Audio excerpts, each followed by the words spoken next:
Dokumen berupa sertifikat pelatihan yang menjadi bukti jejak dan bukti resimen tank kerajaan Inggris melatih tentara Ukraina yang bertempur di Donbas ditemukan oleh Rusia.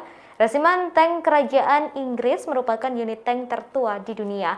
Dokumen tersebut ditemukan oleh Rusia di kota Volnovakha yang dibebaskan di wilayah Donetsk. Sertifikat itu mengonfirmasi prajurit Ukraina Boris Kazarian telah menyelesaikan kursus pelatihan sersan junior oleh instruktur Inggris.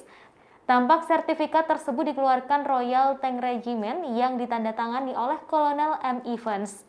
Dokumen tersebut juga menunjukkan instruktur Inggris melatih militer Ukraina dalam penggunaan senjata pada 2018.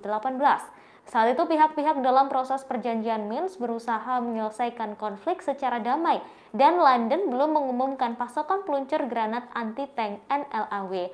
Pelatihan tertulis berlangsung dari 17 Oktober 2018 hingga 2 November 2018. Dalam sertifikat itu diketahui pelatihan terdiri dari 4 modul, yakni pelatihan senjata, navigasi, pelatihan medis, dan gerakan berpasangan.